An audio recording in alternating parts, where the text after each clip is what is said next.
राधे राधे। तपाईँ national gold television हेर्दै हुनुहुन्छ। नेसनल गोल्ड टेलिभिजनमा तपाईँले हरेक दिन यसै समयमा श्री स्वस्तानी व्रत कथा कुमार अगस्त्य संवाद हेर्दै आइरहनु भएको छ। आज श्री स्वस्तानी व्रत कथाको माघ महात्म्य कुमार अगस्त्य संवादको 7औं अध्यायको श्रवण गर्न सक्नुहुनेछ। कथाको शुभारम्भमा आउनुहोस्, प्रार्थनामा सहभागी बनौं। ओम यं ब्रह्मा वरुणेन्द्र रुद्रमरुता स्तुन्वन्ति दिव्यैस्तवैर्वेदैः साङ्गपदक्रमोपनिषदैर्गायन्ति यं सामगा ध्यानावस्थित तद्गतेन मनसा पश्यन्ति यं योगिनो यस्यान्तं न विदो सुरासुरगणा देवाय तस्मै नमः। श्रीमच्चन्दन चर्चितो जलवपु शुक्लाम्बरां मल्लिका मालालंकृत कुण्डला प्रविलसन् मुक्ता बलि शोभिता सर्वज्ञान निदान पुस्तकधरा रुद्राक्षमालाधरा वाग्देवी वदनाम्बुजे वसतु मे त्रैलोक्यमाता चिरम्। मूकं करोति वाचालं पंगुं लङ्घयते गिरिं यत्कृपातमहं वन्दे परमानन्दमाधवम्। नमो भगवते तस्मै व्यासायामिततेजसे यस्य प्रसादाद् वक्ष्यामि नारायणी कथामिमम्। नारायणं नमस्कृत्य नरं चैव नरोत्तमं देवीं सरस्वतीं व्यासं ततो जयमुदीरयेत्। अथ सप्तमोऽध्याय।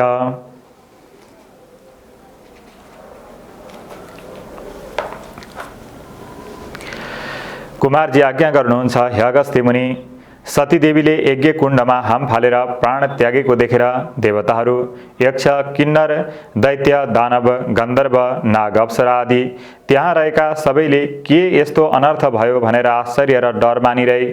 त्यही बेलामा अकस्मात धुलो उडेर 10 दिशा ढाकिदिँदा अन्धकार भयो। वायु पनि विपरीत भएर बहन लाग्यो। जल नभएको मेघ पनि डरलाग्दो गरेर गर्जन लाग्यो। सबै देवताका आँखामा धुलो भरिएर नदेख्ने हुँदा भूमिमा घोप्टो परेर कसैलाई हावाले उडाएर लग्यो। कति रुन कराउन थाले, कति आफ्नो बचाउ गर्न लागे, कति भागे, कति स्वास्नी छोराछोरी सम्हाल्नतिर लागे। यसरी महाउत्पात भयो। दक्ष प्रजापतिले मनमा विचार गरेर सबै निम्तामा आएकाहरूलाई डराउनु पर्दैन भनेर अनेक प्रकारले साहस दिएर चित्त आकुल भएकाले आफ्ना गुरु बृहस्पतिका पासमा गएर भने, हे गुरु, अब कसो गरौँ, अनर्थ भयो, हाहाकार पर्यो। त्यसै बेलामा नारद ऋषि सतीदेवीले प्राण छाडेका बेलादेखि देवताहरूका हाहाकार भएसम्मको सकल समाचार लिएर कैलाश पर्वतमा पुगेर महादेवका चरणमा दण्डवत गरेर बिन्ती गरे, हे ईश्वर, तपाईकी प्राण प्यारी सतीदेवीले प्राण त्याग गरिन्। किनभने हे शशिशेखर, वृषभध्वज, हे करुणामय, हे पिनाकपाणी, पापिष्ट दक्ष प्रजापतिले हजुरको नाना तरहले निन्दा गरेर अनेक तरहका हेलाले भरिएको त्यो कहाँको देवता हो? त्यो त बहुला हो। त्यसलाई मेरो यज्ञमा नडाकी मलाई के होला? ब्रह्मा विष्णु र मेरा ज्वाइँहरू छँदैछन् भनेर निन्दा गरेको सुनेर सतीदेवीले सहन गर्न नसकेर लात्ताले भुइँमा हानेर कसैको मुख नहेरी क्रोधले आगो जस्तो मुख पारेर यज्ञको प्रदक्षिणा गरेर हजुरको नाम लिँदै यज्ञ कुण्डमा फाल हालेर प्राण त्याग गरिन्। हे ईश्वर, हजुरका भयले अग्निले शरीर डढाउन सकेका छैनन्। प्राण मात्र त्याग गरेर शयन गरे झैं यज्ञ कुण्डमा सुतिरहेकी छिन्। यो कुरा बिन्ती गर्न भनेर आएको हुँ। अब के कसो गरौँ, अनर्थ भयो। यस्तो नारदको कुरा सुनेर महादेव भन्नुहुन्छ, हे नारद, यो कुरा साँचो हो कि होइन? यस्तो सुनेर नारद भन्दछन्, हे शिव, जगतका मालिकको अगाडि मिथ्या झुटो कुरा कसरी बोल्न सकुला? ध्यान दृष्टिले हेर्नु भई अवश्य विश्वास पर्ला। यस्तो नारदको कुरा सुनेपछि क्रोध गरेर तिनै आँखाबाट आगोको ज्वाला निकालेर दारा किर्दै रिसले दुवै हात मुट्ठी पारेर नारदको अगाडि भन्नुभयो, हे नारद, 33 कोटी देवताले रक्षा गरिराखेको त्यस पापिष्ट दुष्ट दक्षको निर्मूल गरेर छाड्नेछु। अब तिमी आफ्नो आश्रममा जाऊ। तब नारद ऋषि महादेवलाई दण्डवत गरेर आफ्नो लोकतर्फ लागे। नारद गएपछि महादेवले आफ्नी प्यारी सतीदेवीलाई सम्झेर अत्यन्त क्रोध गरेर तिनै आँखाबाट आगोको ज्वाला झैं ज्वाला निकाली आफ्नो जटाबाट एउटा जटा झिकेर पृथ्वीमा पछारे। त्यहाँबाट पृथ्वी कम्पायमान गर्दै सिंहनाद गरे झैँ गरेर गर्जँदै हजार सूर्य जस्तो तेज भएको, दाहिने हातमा त्रिशूल लिएको, मुण्डमाला लगाएको यस्तो डरलाग्दो मूर्ति भएको वीरभद्र उत्पत्ति भएर बिन्ती गरे, हे ईश्वर किन मलाई सम्झनु भयो। फेरि अर्को जटा त्यसै गरी पछारेर त्यसबाट प्रलयकालको मेघ गर्जे झैँ ठुलो स्वर गरेर 64 योगिनी भूत प्रेत पिशाचहरू सबै आफ्ना गण लिएर काली उत्पन्न भइन्। ती कस्ती थिइन् भने लामा दारा निस्केकी, आकाश जस्तो पेट भएकी, आँखाबाट आगो निकाल्ने, केश फिजाएकी, बाघको छाला कम्मरमा बाँधेकी, कहिले रातो लामो जिब्रो बाहिर निकाल्ने, कहिले हाँस्ने डरलाग्दी महाकालीले महादेवसित हात जोडेर भनिन्, हे ईश्वर किन के कामले मलाई सम्झनु भयो। यस्ता कुरा सुनेर महादेव भन्नुहुन्छ, हे वीरभद्र, हे महाबली, पापिष्ट दक्ष प्रजापतिको यज्ञ विध्वंस गरेर 33 कोटी देवताले रक्षा गरिएको दक्षको संहार गरेर आओ। यसै कामनाका निमित्त तिमीहरूको आराधना गरेको हो।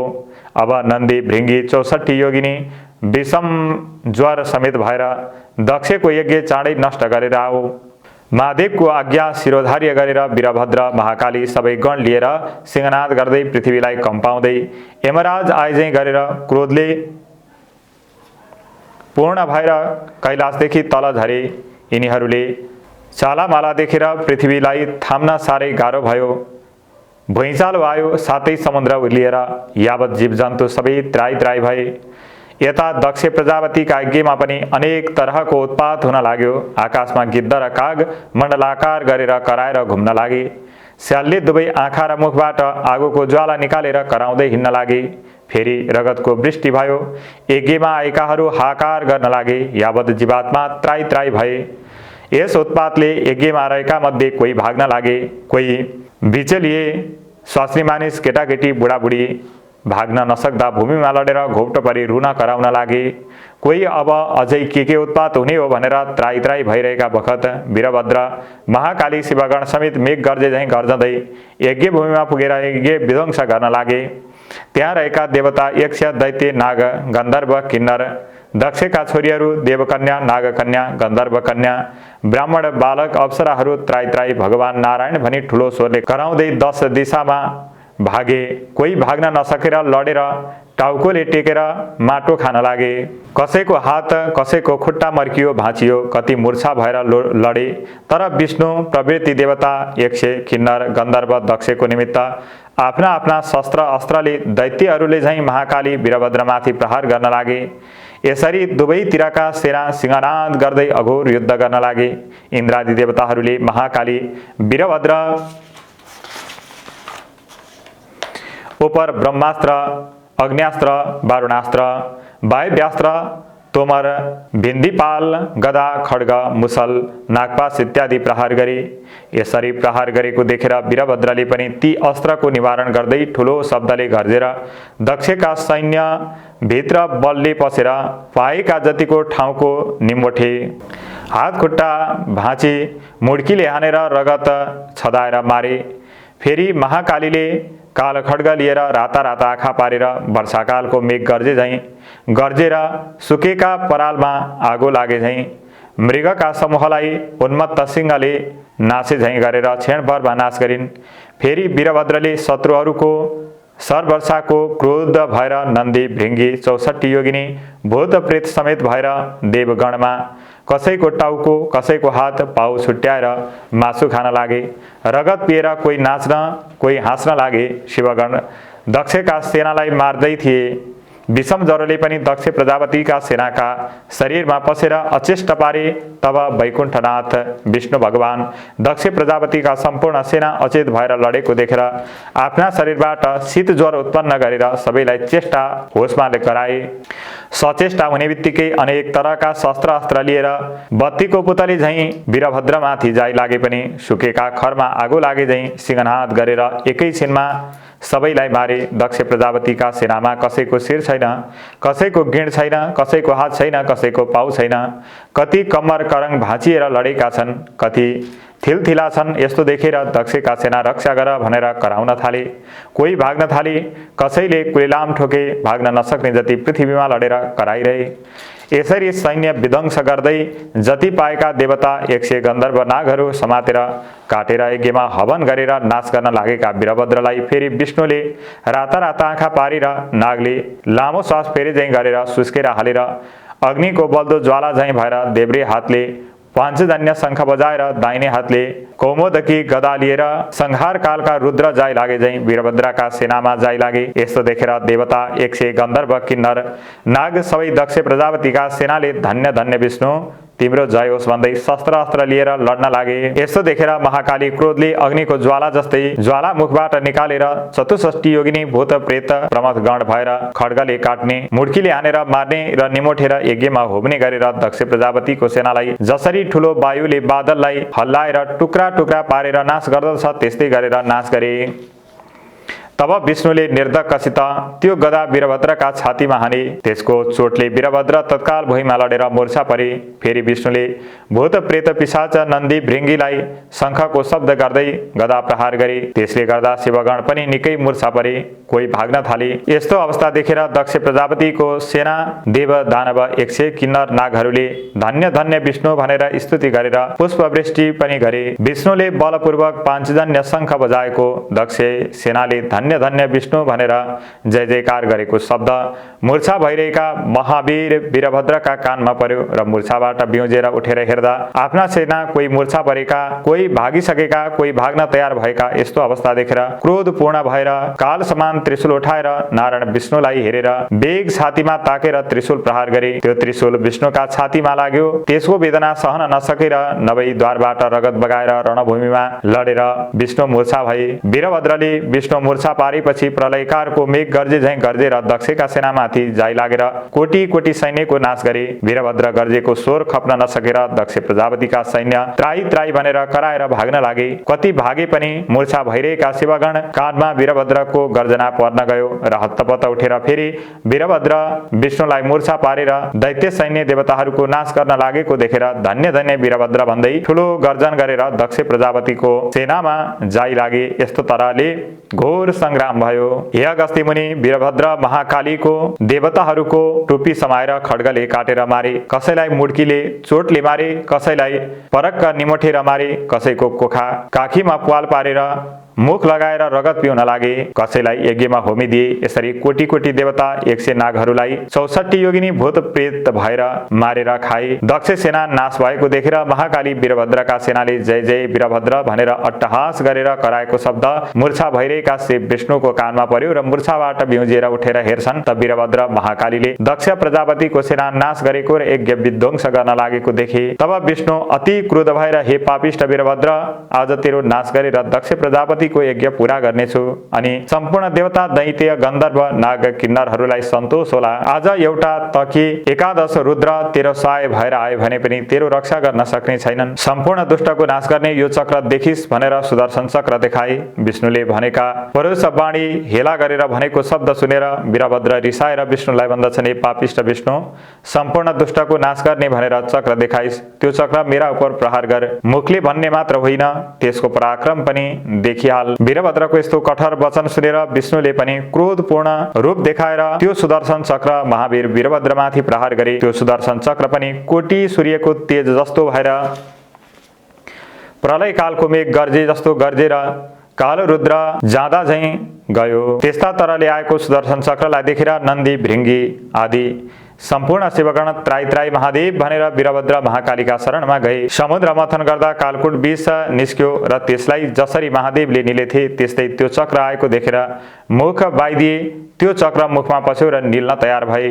त्यो देखेर विष्णुले चाँडो गरेर वीरभद्रका मुखदेखि सुदर्शन चक्र झिकेर तुरुन्त अन्तर्ध्यान भएर वैकुण्ठ जाँदा भए। इति श्री स्कन्दे पुराणे केदारखण्डे माघ महात्म्ये कुमार अगस्त्य संवादे श्री स्वस्तानी परमेश्वर्या व्रतकथायां दक्ष सेना विध्वंस नाम सप्तमोऽध्याय।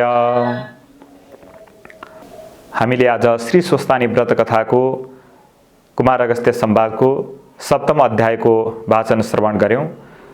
आउनुहोस् कथाको अन्तमा फेरि पनि ध्यानमा सहभागी बनौं।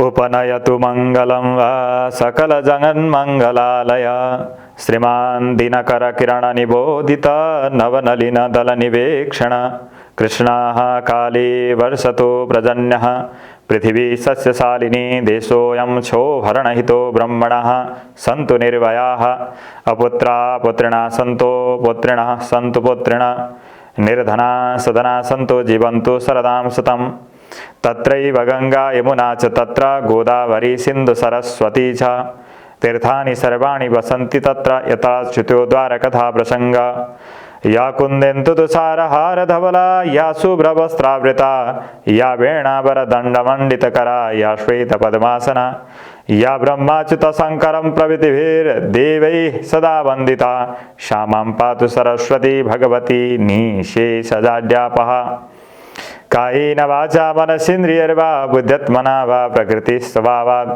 करोमि यद्यत् सकलं परस्मै नारायणायेति समर्पयेत्।